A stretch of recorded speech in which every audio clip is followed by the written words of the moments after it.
Hey, welcome back, everyone, to the Vikings Playbook. I'm your host, Steve Hoikkala, and as always, your Sunday starts here with Vikings Playbook. And today I have a good guest with me. You may know him on X. If you are already following him, that's great. But if you're not, check him out. He likes to comment on Vikings football. I have with me today, let me get rid of that. Canedad.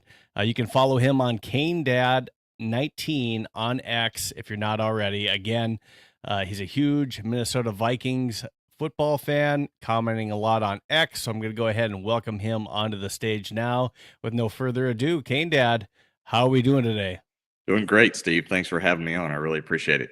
Yeah, absolutely. I think on this show, I definitely try to have differing opinions to where the viewer, you're not always getting the same voice every week and you're getting different opinions. So yeah, I think having you on, you're very opinionated on Vikings football. And if you want to go ahead and tell us a little bit about yourself and maybe anything that you want to try to promote while you're on here tonight as well. Yeah, I mean, I'm kind of an oddball in a way. I grew up in Atlanta, Georgia, believe it or not. And at an early age, the Falcons were terrible in the 80s. They were absolutely horrible. And I honestly fell in love with the Vikings uniform, the horn on the helmet, and honestly, Tommy Kramer's eye black. And it was from there I just started becoming a fan. And I've been a fan all my life. Like Kyler Murray, I've cried real tears just like every one of us has if we're a Viking fan, because we haven't seen the tears of joy. We've seen the tears of sadness, madness, and all kinds of other tears. So I've just been a fan all my life. I watch every game. If I'm not able to watch it, I'm streaming the audio, and just a massive fan here. And I love X because there are a lot of different opinions, and I've met some really cool people like yourself on X. Obviously, everybody does have differing opinions, and things can get sometimes kind of heated. But I love to try to keep it professional. I'm a little bit too old to be arguing, a whole lot. So I try to combat things with some data and experience too. I've seen a lot of football games. You brought up something there too, like not arguing on X. We do have a few different individual Viking fans on here that it's good, healthy debate on there, and there's good people within the Vikings football community. There are a few individuals where I don't know if we want to say it can get spicy or just sometimes disrespectful, and I hate to see that. But good, healthy conversation, because at the end of the day, I mean, we all care about this team in purple. We want to see them succeed and win. So, we may not always agree with opinions, especially with ones that are having to do with J.J. McCarthy or the quarterback situation, especially right now is the popular one. But, I mean, there's a lot of good people still within the Vikings football community on X. And I love being able to chat not only with yourself, but others. So hey, if you're watching this during this stream, if you have any questions for myself or Canedad, go ahead and ask those questions. We have some different topics that we're going to be digging into today. And if you're not already following Canedad, go ahead, Canedad19. And then if you're not following us at Vikings Playbook on X, and it's at Vikes Playbook on YouTube, and then you can just search Vikings Playbook for Facebook, Instagram, and of course TikTok as well. But if you have any questions, go ahead, throw them in the comments, and we'll try to answer them the best we can. I also want to make sure that I give a shout out to our other writers at purpleptsd.com. I write for Purple PTSD, and if you want to check out some of the articles that myself and some other fantastic writers are doing, go ahead, head over to purpleptsd.com, check that out. And again, we keep you updated all the time with Minnesota Vikings news, whether it be that or Vikings Playbook, which you can also watch on the purpleptsd.com website. All right, so we have some different agenda topics we want to dive into, and there's been a lot of comments, good and bad, about a quarterback that just signed with us, that's re-signing with us this week, and I think it's a good thing. Myself personally, but Carson Wentz, he's re-signed with us. He grew up a Minnesota Vikings fan, just like Kyler Murray did, but he grew up in North Dakota, Minnesota Vikings fan. He came in last year late in the season. So if you remember, he signed and he only had 3 weeks to really prepare. So learning the offense, Kirk Cousins said it took 2 years to learn the offense. He came in here and at least when healthy, had some success. We saw that in the Bengals game. But then, of course, Steelers, Eagle, we had some injuries and, it got ugly towards the end as, the injuries were just kind of stacking up.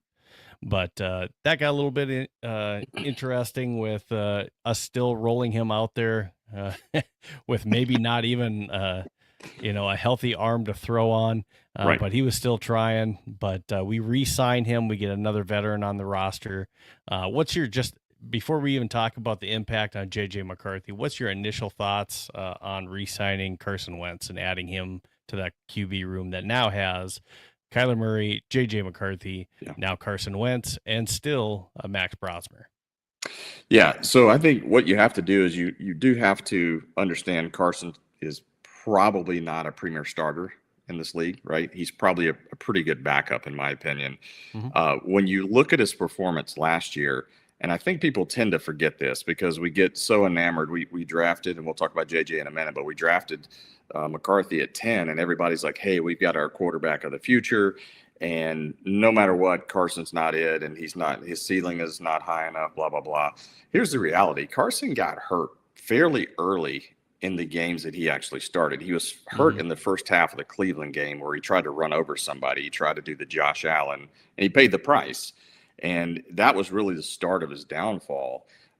Prior to that, he was slinging the ball pretty good. And actually, even after that, if you look at his stats, they weren't awful. He threw for a little more than 1,200 yards in just the 5 starts that he played in.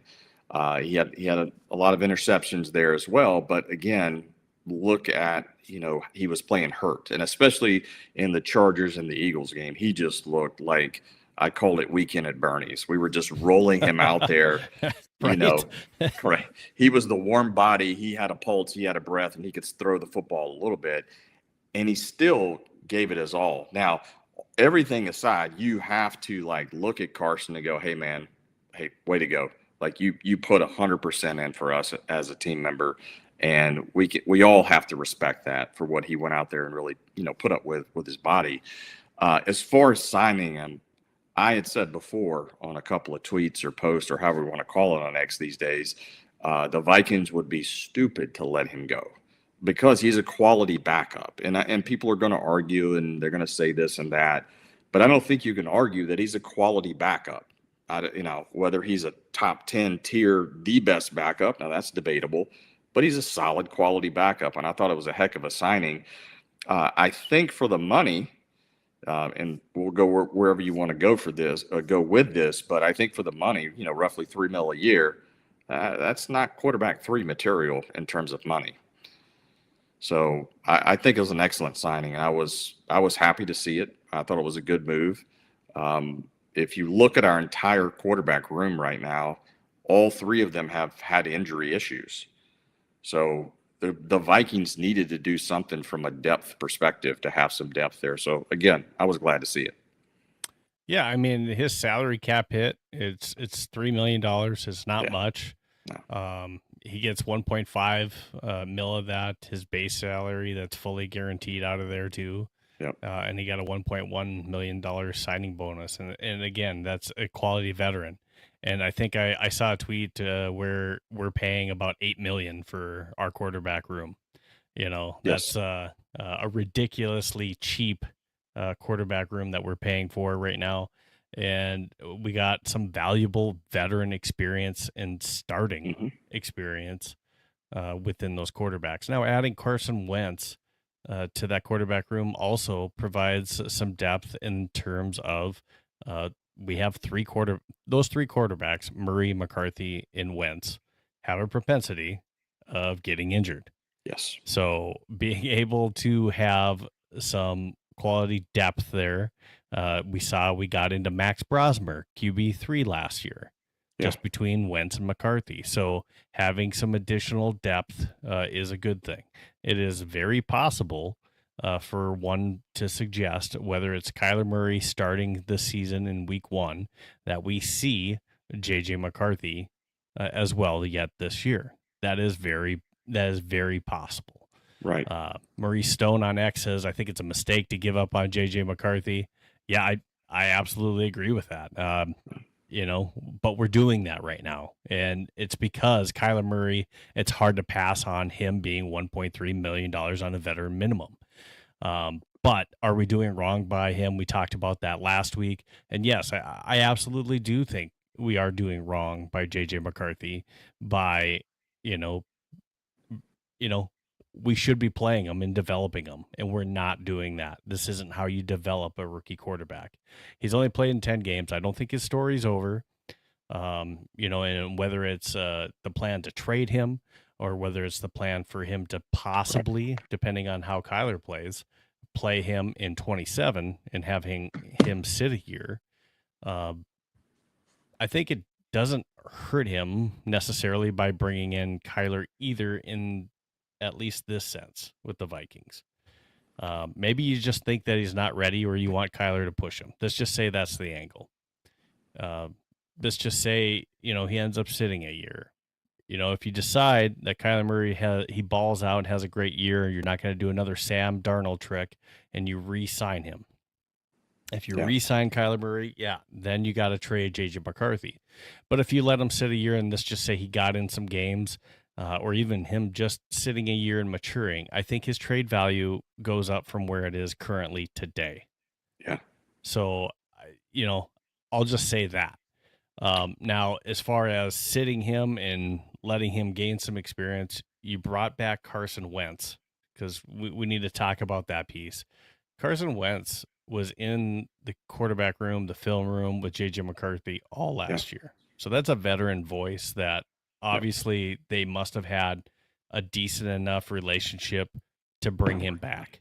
So now he comes back. He's that, mentor for not only JJ McCarthy, but also a Kyler Murray who's still fairly young as well. So that's another veteran voice where they can bounce things off each other. But that's kind of how I feel as far as the impact on JJ McCarthy. Carson Wentz, I agree with you. He's probably going to be that QB3 is what I would say in this scenario. Now, is Carson you think JJ or Carson's QB3? I think Carson is the QB3 in this scenario. I think if you get, you got to ask yourself the question, and we're going to get into that in topic 2, but I don't think JJ McCarthy still potentially, like I said, if let's just say he does have to come into the game, does it do you any good playing? You know what you have in Carson Wentz. You don't know what you have in JJ McCarthy. So any opportunity, if he's not QB1 to start the year, I think you want him as QB2 to not either A, raise his trade value by giving him an opportunity and, say he flashes, or B, he also shows you what he could be. It shows you development, and which is great as well too. So either way, I think that is good things for us to have him as 2. It keeps us confidence high. If you have him as quarterback 3, and let's just say you were going to trade him, what does that signal to the rest of the NFL? So I really think, he would be quarterback 2 in this scenario if Kyler Murray is starting. What would be your thought on the impact to JJ McCarthy, or was this signal to you? Because I've seen different topics, different opinions on this, where people think, and some big media people are thinking bringing in Carson Wentz means, hey, this is the end of JJ McCarthy. So here's kind of my thoughts on it all. First of all, I think the NFL is a win now league. These owners that own these teams want to make money, and you make money by selling tickets. And I truly don't think we know what we have in Wentz fully because we didn't see the full healthy version of Wentz. Definitely not saying that he's Sam Darnold reincarnated. I'm not trying to say that at all. But like a Wentz, like a Darnold, we have a lot of weapons. We got a good offensive scheme for quarterbacks who can throw the football with touch, and throw it accurately. You can be pretty successful. So I tend to think that Carson Wentz is actually going to be QB2, and McCarthy's going to be QB3 at this point. That's just my opinion. Mm-hmm. And I just kind of want to remind everybody, because a lot of people say, well, you shouldn't give up on McCarthy. Well, McCarthy's had the unfortunate not problem, but just issue, and it is what it is. He got injured his first year, and whether that's his fault or the other defense's team's fault, it doesn't matter. The reality is he wasn't on the field, and then he wasn't on the field for several games last year. And sometimes, I think hurt. You froze. Oh, you're still there? Now you're back. Okay. Yeah. Well, this. Oh, you froze up again. Consistent run. Yeah, it's been hard to get a consistent run of JJ. When you look at NFL teams in general, there's only been about 10 teams who have drafted their quarterback in the first round and won a Super Bowl. So it doesn't happen very often. And I'll give you a really good example of somebody who gave up on somebody, and that was Brett Favre. Do you remember who actually drafted Brett Favre? Oh, you just froze up on us again here. All right. Well, we're waiting for your internet to come back in. Yeah, Maurice Stone says, I can't see the Vikings keeping 3 QBs on the 53. We just did last year.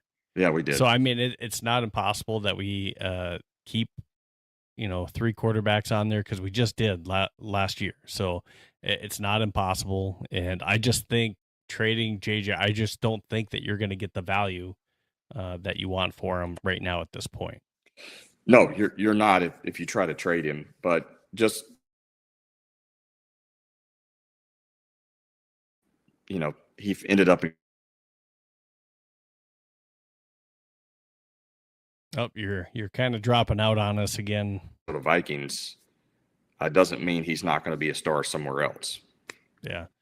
All right, you're kind of dropping out on us a little bit. I'll give you a little bit of a break here, but going on to the next topic and just talking about this a little bit more. There's been a lot of talk about whether or not there's been a quarterback competition, and I have a video that I'm going to go ahead and play, and this is Tom Pelissero, and he's on KFAN, and this was yesterday morning, but he's talking about whether or not there's going to be a quarterback competition, because that was the wording that KOC has been using, that he doesn't believe he needs to name a starter yet. That was the wording that Kyler Murray used in his induction speech with his introductory press conferences, that he expects to come in and compete. We've seen the media heads like Tom Pelissero, like Adam Schefter, talk about the competition. So, even though a lot of us Viking fans expect Kyler Murray to win that, or, hey, it's not really a competition, is it a competition? Here's Tom Pelissero talking more about that to the Power Trip Morning Show on KFAN. Carson, who seems to be a guy that, if Kyler is the starter and gets hurt and they want a veteran, then you hand it to Carson, probably. And if that's the case, then what are you doing with JJ in year 3? What I would say is 2022 and 2024, when the quarterback stayed healthy, Kirk and Sam Darnold, the Vikings were 25-11 or something. A really good record. This was the plan, was, they were going to bring in competition for JJ McCarthy. They also wanted to bring in a third quarterback, just so that they're not, oh crap, we got to trade for somebody, or, oh no, we got to put somebody out there when they're not ready. There's a lot of ways this can go. I don't see this going the way of Carson Wentz as the week 1 starter. It's much more likely that this is, all right, if Kyler beats out JJ's probably the 2, Carson's the 3. If it's not a fit for Kyler in the system and JJ beats him out, JJ starts, now you're figuring out, all right, is Kyler the 2? Are you trading Kyler? Are you elevating Wentz? But it's not a Carson Wentz. This is not bearing on J.J. McCarthy so much as it is they wanted to have optionality with the room. There's a lot of different things that can happen between now and September or now in January. This is just one more guy who played pretty well in the system.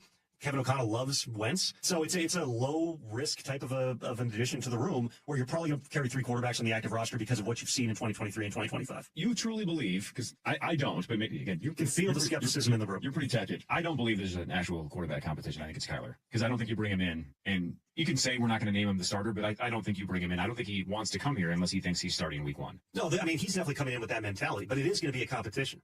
Kyler hasn't played in this offense before. It may be a hit. It may work out great. It may work out not so great. We don't know that. And because he's on a minimum deal, you're not really taking any type of financial risk by bringing him in. For Kyler, this was always the spot he wanted to come. This is the best opportunity for him to play, to get a really good coach, to win a job in his mind that he's going to do, and then hit free agency again in 2027, which was the key part of that contract, was that he had a no-tag clause in it as well. But we don't know that. So let's see. It could go really well for Kyler. It could go not so well. JJ could come and be the same guy, or JJ could be vastly improved. What's your prediction, Tom? What do you think? Is he going to work in this offense? If you had to make a prediction right now. So I sitting here right now, and listen, there's a lot of things that happen in the NFL every year. Sitting here right now, I believe all 3 of these guys are on the roster in September. I can't tell you for sure who's going to be QB1, but I'd say if I were guessing, Carson Wentz is more likely to be QB3 than anything, because these are the 2 guys you're going into camp with and going, we want to find out which one of these guys is going to rise to the top. All right, so that is Tom Pelissero talking about this quarterback competition, and he believes that the quarterback competition is real. And, if it is, I think that's not a bad thing. I've talked about this a little bit, and I think it's a good, healthy thing for whether it's Kyler Murray or whether it's J.J. McCarthy. I think this is a good thing for both of them. I think, if you're not willing to have a competition and push yourself, or if you're Kyler Murray and you come here and let's just say it is a competition, if you don't believe you can win the job, you probably don't come here. So, I mean, there is that thought in there, but at the same time, if you're scared of a quarterback competition, the NFL is probably not for you, because there's a lot of players that every year, whether they're a veteran or not, they're trying to play for their job. Sure. You saw Ivan Pace have a great year, and then we saw last year we picked up Eric Wilson. He came in and took that job from Ivan Pace as he was struggling. So every year, even though you may seem like you have your position on lockdown, your job may not be safe. So Kyler Murray, and we take a look at all 3 of these quarterbacks, I think the more intriguing question is, hearing from KOC about quarterback competition. Is it quarterback competition for all 3 quarterbacks, or is it really just all 2? So it'd be interesting. I haven't heard that specific question asked yet. And I think we know it's between JJ McCarthy and Kyler Murray, but is he going to say, it's between all 3? And we'll see what kind of fireworks that starts on Vikings Twitter. Yeah. But, let's take a look at all 3 and how does each quarterback stack up? As far as experience goes, Carson Wentz is the experienced individual in the room with the most games played in this situation. Kyler Murray is actually more accurate than one would think. He's the most accurate quarterback out of the 3 of these guys. And, when you take a look at these individuals, and I don't know why it did that. It brought in that wrong. It covered up the wrong thing here for me on that stat. But the interception piece of it, and that's, that interception piece, and I'm going to try to fix this stat and bring it in because that's just bugging me. But the interception pass ratio, it's 2-1 for basically Kyler Murray, and Carson Wentz is a little bit better than that 2-1 ratio. But when I talk about each one of these guys, each one of them can run a little bit. And the problem that each one has is usually that's how they get dinged up. Right.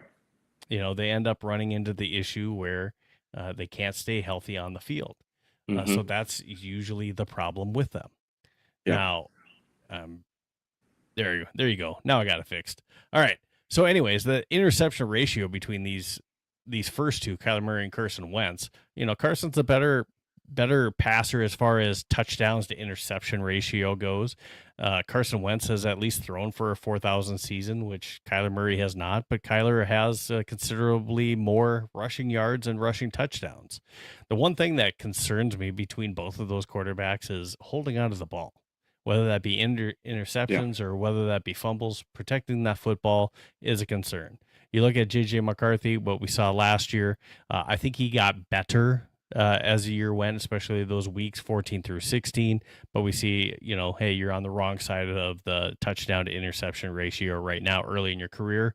But he can run the football a little bit too. He ran for 4 touchdowns, but we did see some plays where, he wanted to invite that contact leading with his head instead of sliding a little bit. Hopefully, it's probably not Carson Wentz, because we've seen it numerous times in his career where he still has not fully learned to slide. Hopefully, Kyler Murray is talking to him and showing him in training camp that, hey, some of these you just need to slide rather than taking that hit. Yeah. And, with these 3 quarterbacks, as they stack up, it's possibly a little bit closer as one may think. J.J. McCarthy has at least been in the system, so he knows a little bit more of the playbook, as Tom Pelissero had kind of hinted at. So Kyler Murray has not been in this offense. He doesn't have the chemistry with other players, which J.J. McCarthy needs to work on as well. But coming into this offseason, he has an entire offseason now, which he didn't have a fully healthy offseason last year, to kind of work on some of these things. Maybe come in a little bit better to where he's maybe a little bit more accurate, and maybe it makes it a little bit close. But I do think, Kyler Murray comes in here and we end up, there's enough time where he's in the off season getting the playbook. He's not coming in 3 weeks out from having to be on the team like Carson Wentz did last year. He's going to have a little bit more time to look at the playbook, get in the film room, gain some chemistry here in the off season. Now, if he needs to get together with JJ, Addison, whatever he needs to do to prepare, talking to Kevin O'Connell, I think he has the time to do that. Anything you want to add on these 3 or any of these stats that you're seeing up right now? Well, I think with JJ McCarthy, it's to be expected. High interceptions in his rookie year. Look at Peyton Manning's rookie year. It was horrible. And so, that's to be expected here. I think one of the things that's overlooked here is just the maturity level of J.J. McCarthy. I run a business outside of what I do on X, sure. And there's a certain type of person that I want to work at my corporation. And Carson Wentz fits that type of person for Kevin O'Connell. And I think a lot of people typically overlook that. He is the type of personality that steady Eddie type of person out there. He reminds me a little bit of Kirk Cousins in that sense. And that's the type of QB that Kevin O'Connell likes under center. It is definitely going to be interesting. I tend to look at body language a lot. I've been dealing with people my entire life. And when I watch KOC in these press conferences and I watch the deflection of questions that he does and how he moves and how he tweaks and stuff when questions are asked of him, this past press conference where he was asked, he doesn't have to name a starter. I truly believe in his mind, and this is before they signed Wentz, that he's going in with Kyler as number 1. We have to assume that Kyler is probably number 1. Now, the signing of Wentz really adds a monkey wrench to the whole quarterback room. But again, in my opinion, we have a pretty decent quarterback room, way better than we had last year. And we've got 2 guys in Murray and Wentz who've seen a lot of NFL snaps, and they've thrown for 20,000 plus yards. You can see if they're on the graphic, and they're all above 60% in the completion ratio. That's not too bad. And for, between the 2 of them, we're talking less than $5 million. That's really good to have those 2 type of starters. And our offense and team, I think, is built to win today. I really think that, I'm going to say Murray for a second, that if Murray balls out, we could go pretty deep with Kyler Murray. And I think, just on him for a quick second, I think he'll be reinvigorated. I mean, how exciting would you be as a young quarterback to be playing with a premier receiver like Justin Jefferson? And oh, by the way, we got one heck of a wide receiver too in Jordan Addison. I mean, this is your chance. This is your chance to make a big payday, but you're with a team that could legitimately win a ring if you play well and if Flo's defense plays well. Yeah, and with this team coming in here, Kyler Murray has never had a team where he's had the defense and the offensive weapons that he'll end up having with tied together. With the coaching to where it's kind of a complete team. Right. We'll see with my next question here. We'll see if we end up having our most of our key pieces back at defense, but what we did have is we had a retirement. Yeah. We just recently had a retirement, and that was Adam Thielen and CJ Ham. And man, when we look back, and I don't think you're a Minnesota native. Am I correct in that? I'm not. Which is fine. But when I take a look at just the career that was had by both Adam Thielen and CJ Ham, these guys had incredible careers, and obviously both of them, as far as their careers with the Minnesota Vikings and even just the journey to become starting, they weren't looked at by many teams, especially the incredible story that we heard nonstop, obviously, in the height of the Adam Thielen days. Mm-hmm. We heard about how, just unreal it was playing at Minnesota State University, Mankato, Yeah.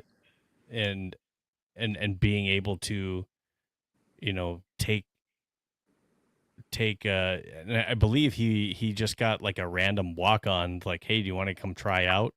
And he was like, yeah, sure. And he was actually paying his way at a tryout in Chicago initially, where he paid like I think it was like $250 or $500 to go do a tryout there. He ran a good 40 time. I think it was like a 4.45 or a 4.45 type time. And then he got invited to come to Vikings training camp shortly after that. And then, both him and CJ Ham had to grind a little bit to, grind out a position. And when we look at some of the individuals that we've had on this team, and I know Maurice Stone had mentioned it a little bit earlier as far as Ivan Pace, that he hasn't been the same since Harrison Phillips was traded. Yeah, you're right. But Ivan Pace was one of those individuals that was an undrafted free agent, and I hope, we gave him a low tender. I hope he can be our next Adam Thielen, CJ Ham type moment, to where he can kind of come back into the light of being just that undrafted player that's going to pan out. So I hope he can kind of turn back the clock to his rookie season and kind of play with that same, I guess, production that we got from him initially. But these are two guys that, I love to see retiring in purple. They signed a 1-day contract. Rob Brzezinski, they did the works. They rolled out the red carpet for them and their family. They got to do the signing, and then they kind of did a little talking on stage as well too, kind of talking about their retirement together, and they did it together, which was kind of cool. So just a cool moment for Vikings fans to just really kind of celebrate what these two did in their career.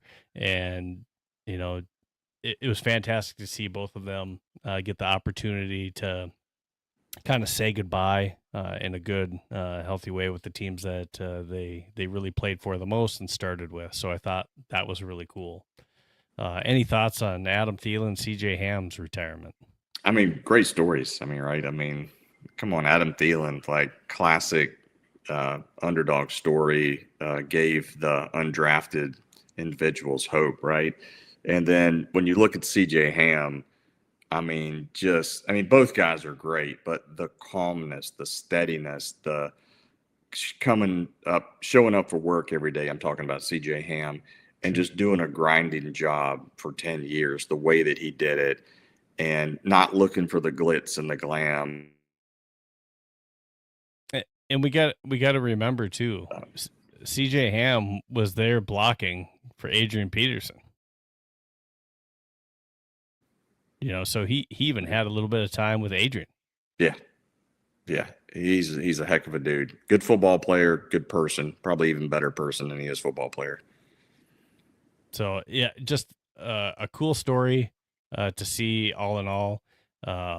Two great players that I wish them the best. Maurice says 2 of my favorite Vikings of all time. Yeah, I mean, Amen. they stick out because, it's, not quite the Harrison Smith type thing. And part of that's because, Adam left, and came back and then left again, type of deal. But, yeah, I mean, they kind of stand out there as, for the most part, as those guys that you think of as, hey, it's weird to see them in any other uniform but a Minnesota Vikings uniform.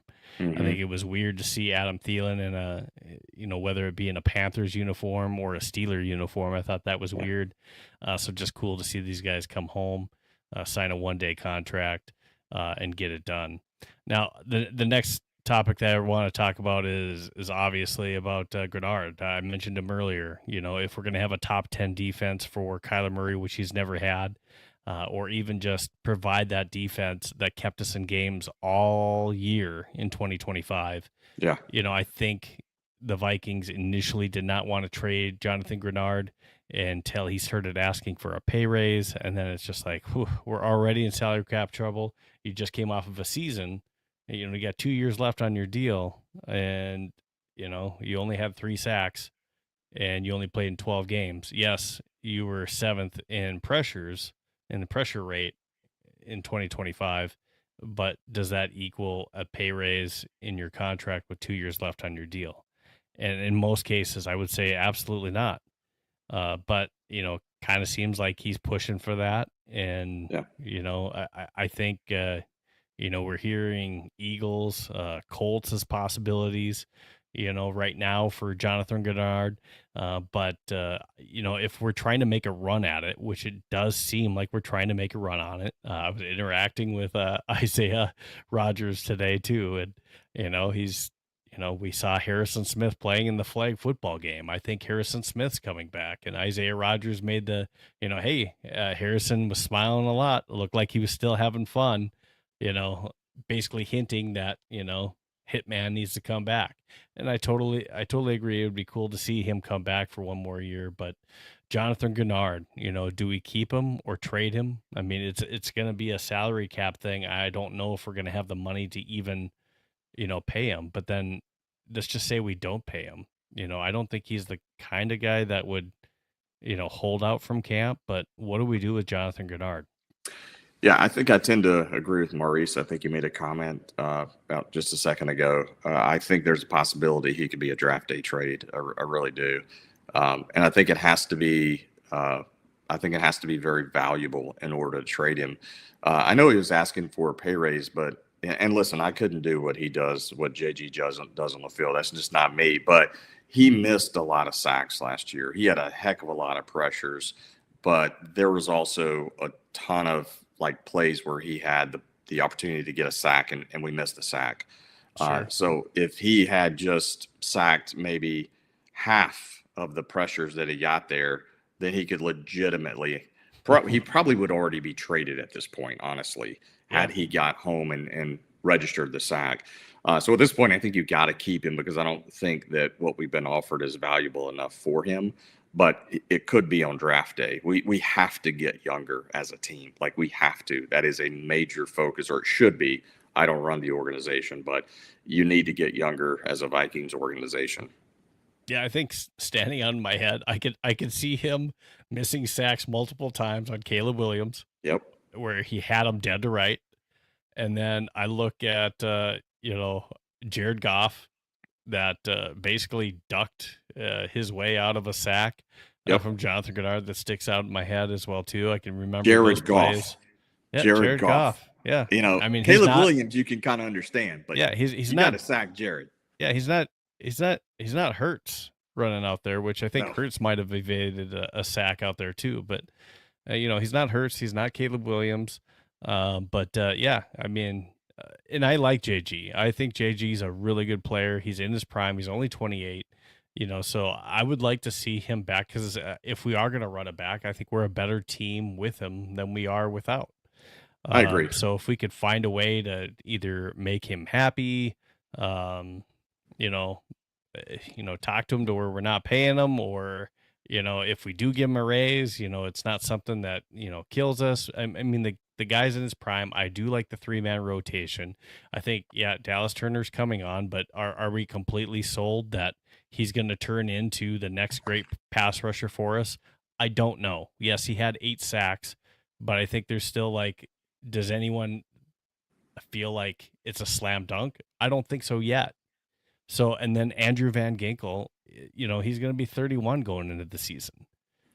So how much longer are you going to have AVG with this Vikings team as well? So if you were going to potentially trade or release a piece, I don't think it's Grenard, and I love AVG. All I'm saying is AVG is 3 years older than Jonathan Grenard is. And his time on the Vikings, or even just playing football, is going to come to an end before Jonathan Grenard's.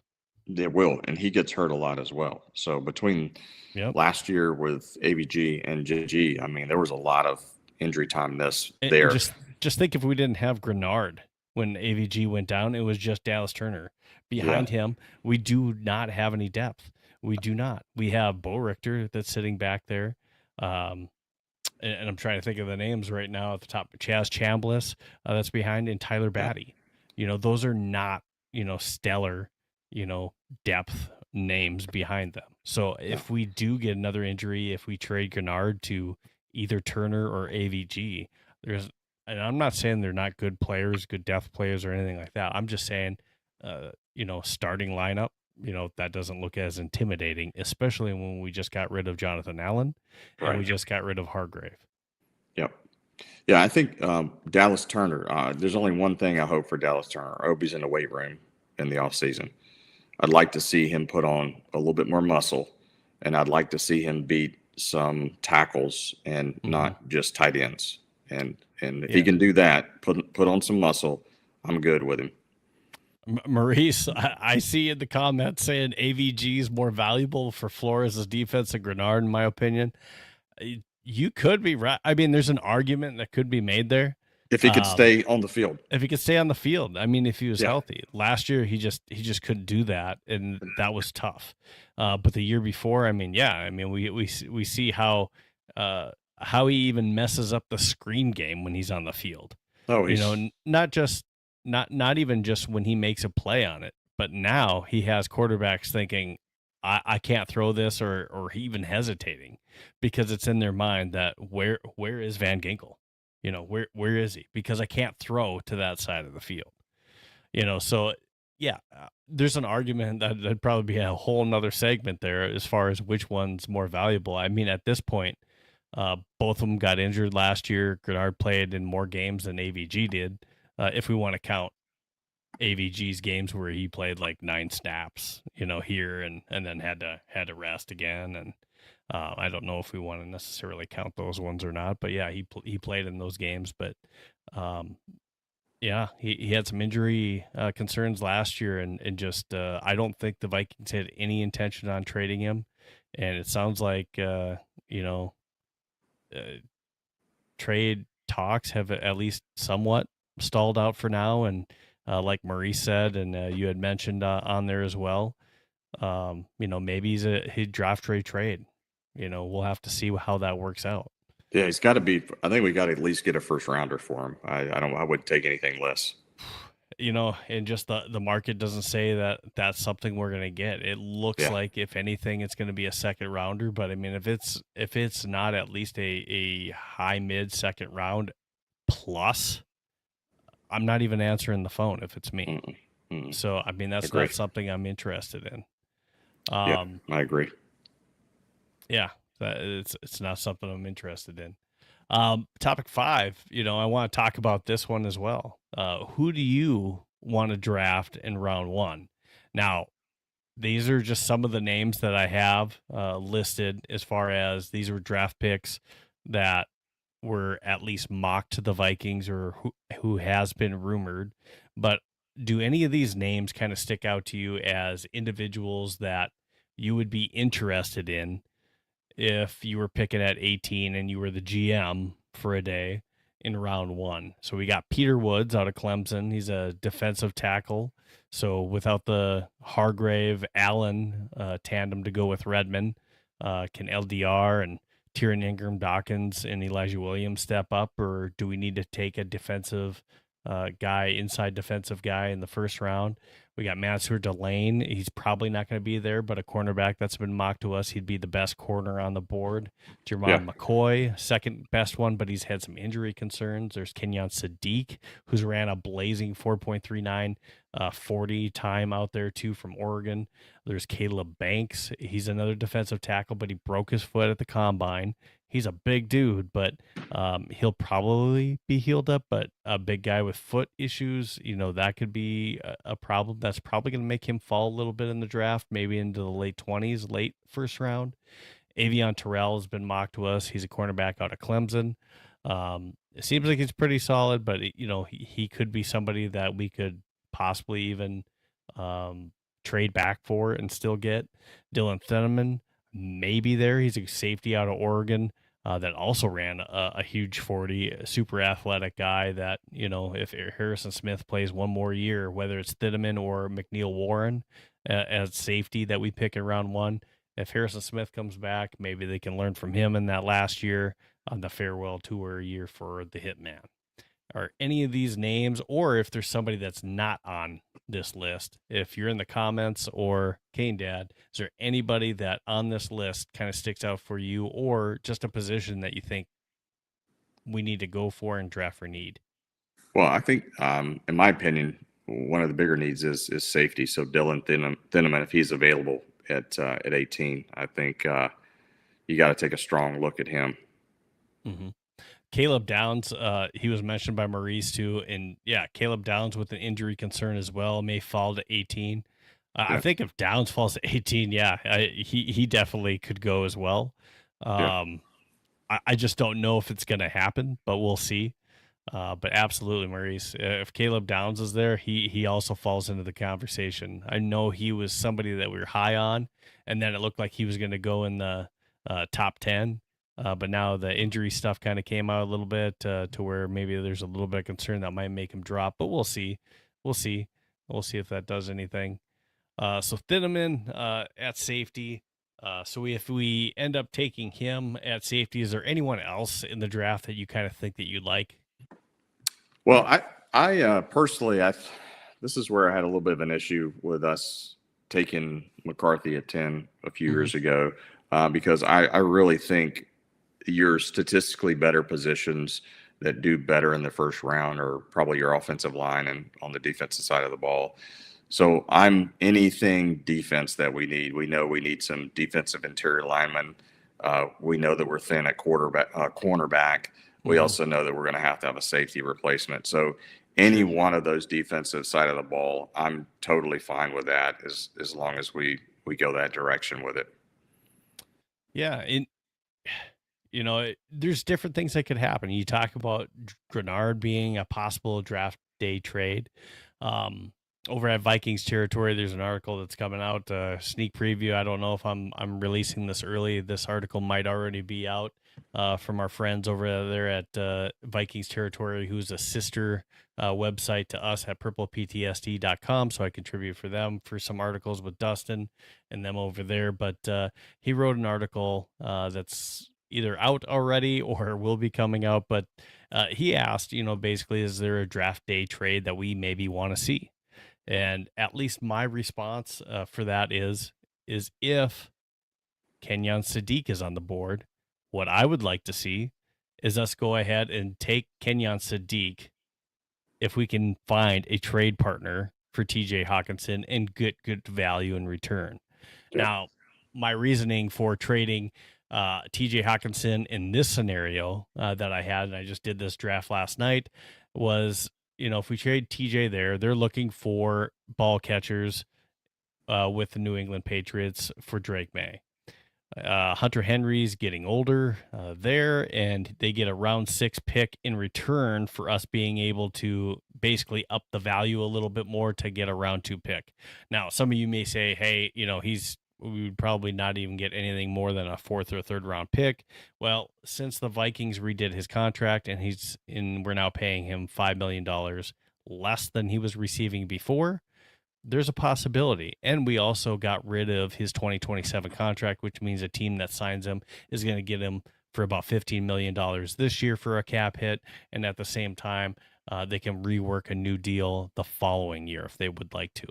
Mm-hmm. So this makes him a little bit more value in trade terms. And if we're only going to have him for one more year, this gives us an opportunity to get some trade value and at the same time get his replacement in the draft with the speedy tight end Kenyon Sadiq, sitting at 6'3", 240, again, running 4.39 as a tight end. Yeah. That's crazy. There's receivers that don't run that fast. Yeah, that's a weapon for sure. Absolutely. And then in round 2, I had us going and picking up AJ Halsey, one of the really, I would say, a top 10 safety in this draft. So going out and getting AJ Halsey in this draft would be huge.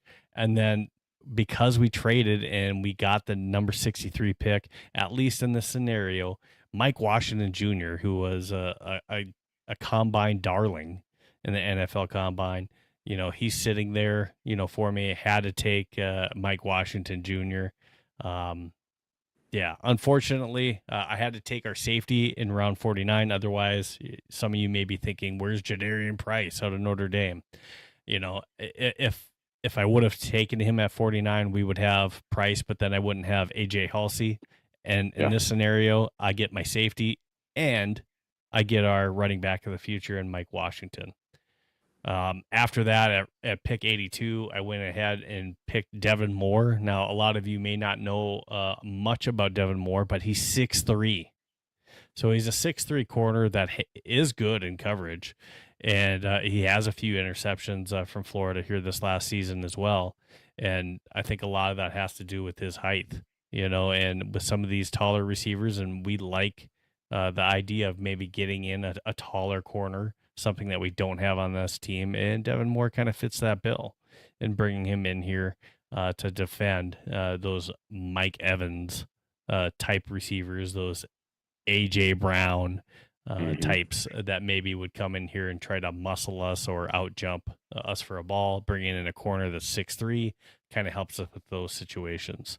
Sure. And then, hey, I still get the center. Now, he's moving up in drafts. So before I was able to get Logan Jones in round 5. But now it's looking like, if you want Logan Jones, Connor Lew, Slaughter, they're all going in round 3. Because the Vikings don't pick again until later on in round 5. This is the last opportunity to make sure you get Logan Jones. Otherwise, you're looking at Pat Coogan from Indiana. So I went ahead to round 3 at 97. And I went and took Logan Jones. What about the center? What about the center out of Kansas State, Sam Hick? Love him. So I've talked to him. I've talked about him on this show before too. Yeah. He allowed 0 sacks and 0 hurries, which is incredible. And I think that's for his career. He hasn't allowed anything. Yeah, he's a big boy too, 6'4", 310. He's a big boy. I like Sam Hick, but he was already gone as well too. So we're kind of in that weird area where he's not on the board. But at the same time, like we could possibly get him around pick 82. Yeah. But I just think that there's different value in taking, if we can get a center at the end of round 3, I'd rather do that and pick up some other value positions, because I don't think that there's enough separation between a Logan Jones, Connor Lew, even Pat Coogan, but I don't think that there's Sam Hecht. I don't think that there's a huge gap between those guys. So I think if you just land a Logan Jones, Slaughter, Lew, or Sam Hecht, I think that you won at the center position. Yeah. And if you end up with Pat Coogan at the end of the day, I think that was still a good draft pick. So Jeff Caldwell, this is a pretty crazy one here too. So Jeff Caldwell was kind of a, and I'm going to try to pull this up, but he was also a combine darling.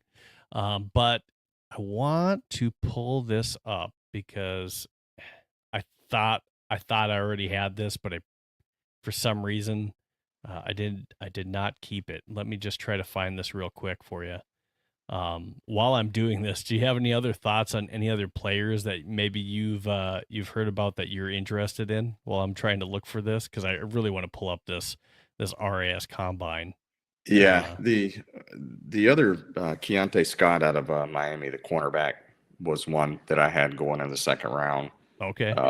Round 3, Antonio Williams, wide receiver out of Clemson. And we've talked to him. We talked to him at the draft, and so yeah, he could be a guy as well. Yeah. So just those couple other ones right there. Like I was telling you, kind of just as we talked offline, some of the mocks I stopped at round 5 and just kind of ran things through round 5. As you get into the later rounds, I think it's a little bit of a crapshoot from there. All right, I have this image that I was going to bring in. All right, here it is. So this is Jeff Caldwell's RAS, a perfect 10. Perfect 10. This guy is very impressive. So he's a 6'5" wide receiver. So he's a lengthy guy, and he's fast.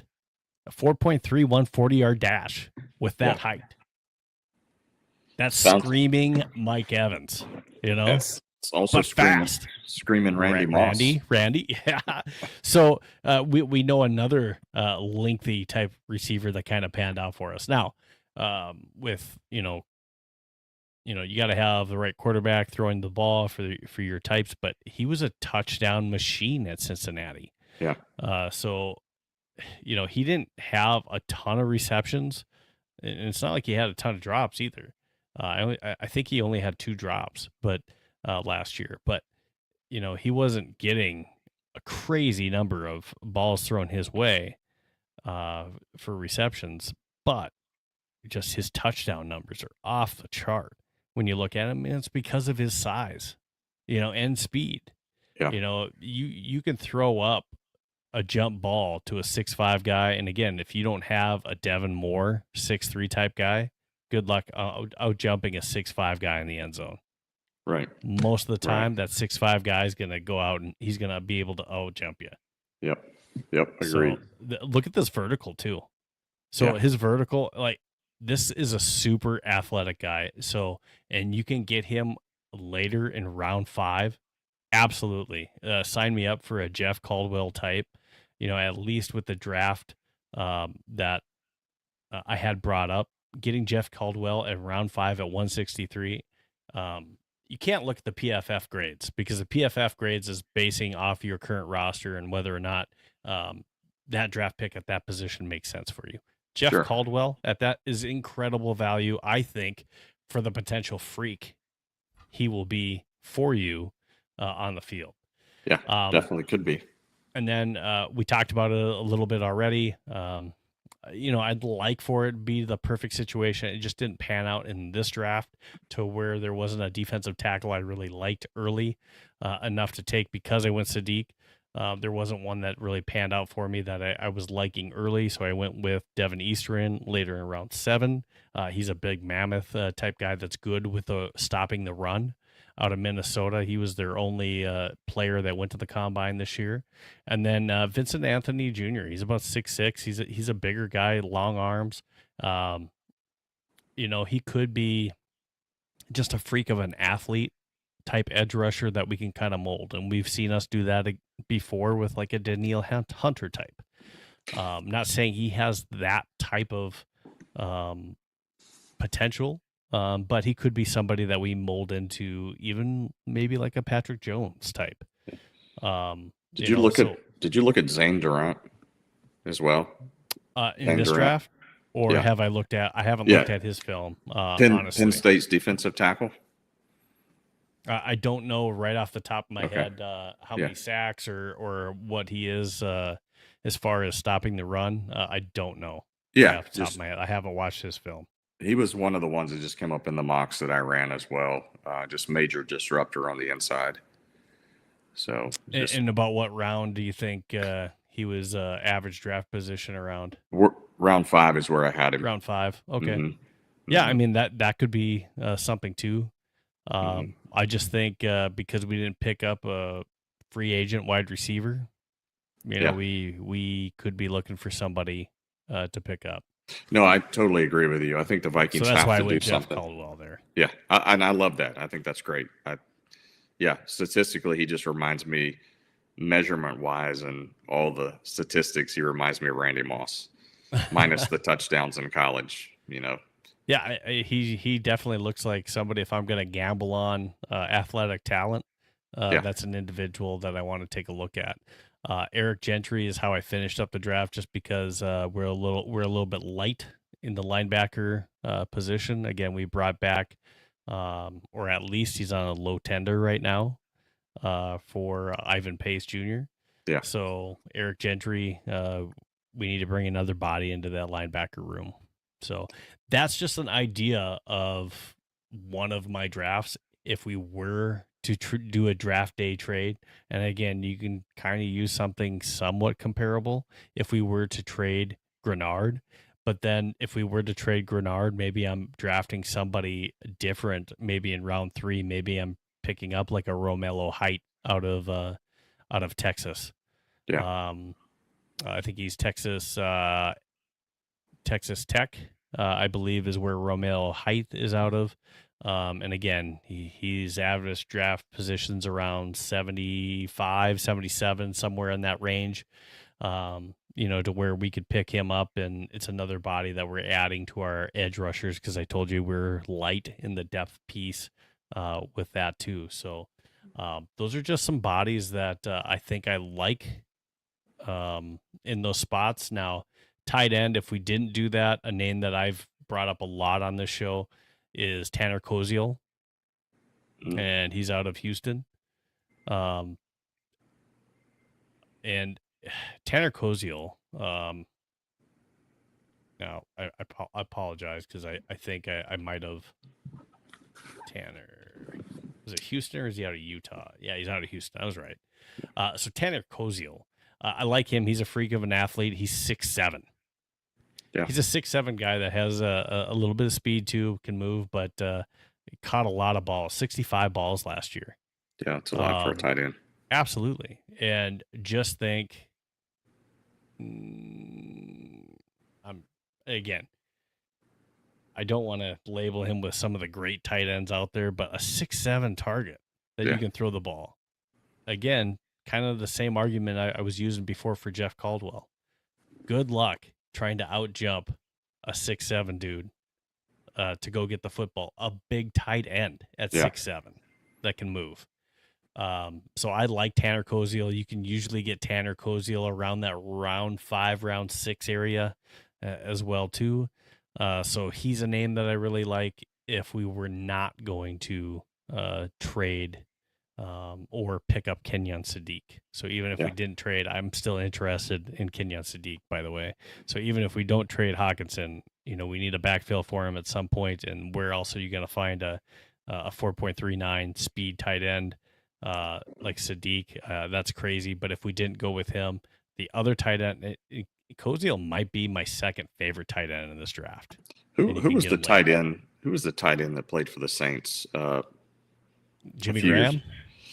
No. Johnson?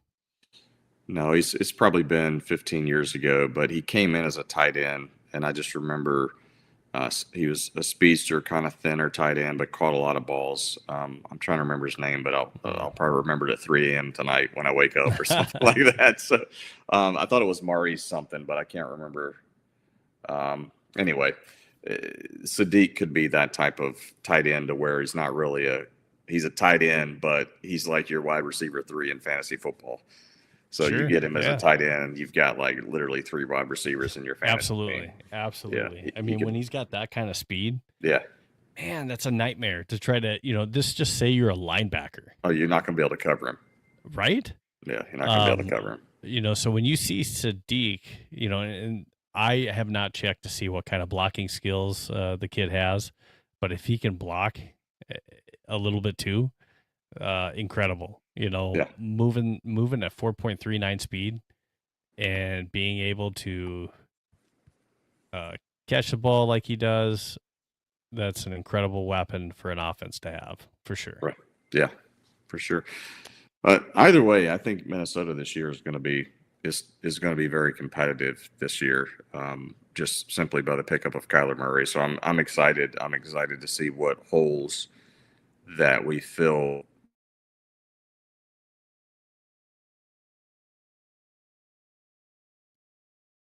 I think we might have lost you for a second.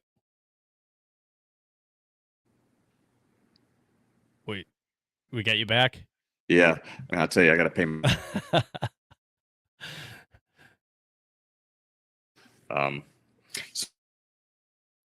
I think we lost you again there. So while we're waiting for you to come back in, I just want to say, hey, we're getting to the end of our show. I do want to thank all the individuals out there that are watching this stream and providing information in the comments. Maurice Stone, you've been really active tonight. There's been some other comments in there too, but mainly Maurice Stone for some good comments in there. We got a Bengals fan in there talking about Joe Burrow, but I want to thank you guys for watching for sure. I do want to mention one other thing. I said I was going to mention this during the show. If you didn't see this with the flag football deal, by the way,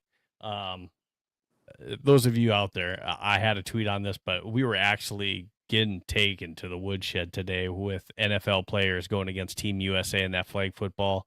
We had two different NFL teams out there, one quarterback mainly by Joe Burrow. The other one was kind of Tom Brady and Jalen Hurts. But, man, we were getting ran out of the building today.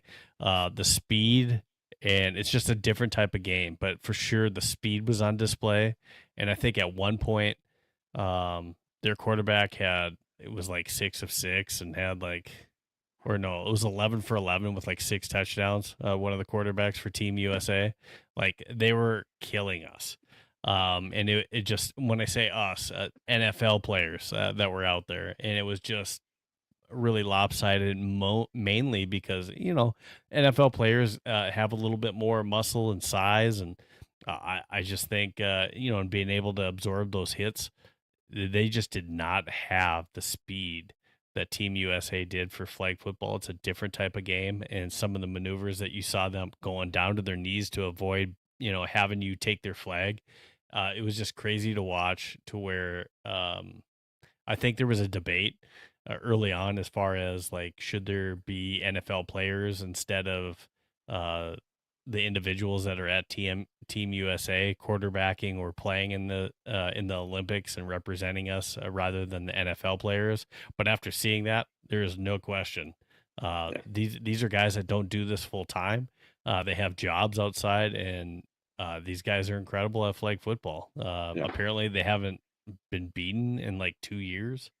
Kind of crazy stuff, and I'm excited to root for them and watch them in the playoffs and see how close some of these other countries with flag football teams even come to beating these guys, because I'm sure that some of these teammates, if they had players that were on these teams, they are probably going to have some jokes for some of these players that were in there, because they got absolutely taken to the woodshed from people that are clocking 9 to 5s like you and Right.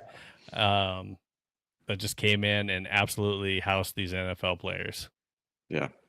That's it's pretty amazing, but it's definitely a different game with flags. I can say that. I wish I had the scores pulled up, but I think at one point some of them were 42 to 14. I mean, and the game wasn't even done yet. Yeah. Yeah.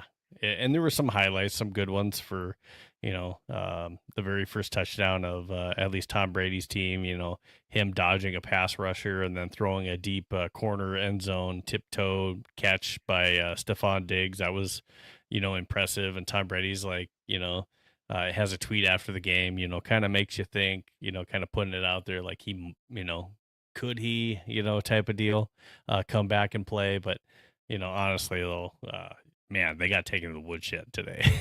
So that was a display by Team USA. But yeah, I do want to thank you again for coming on and joining us today. Canedad, if you're not already following him, it's at Canedad19 on X.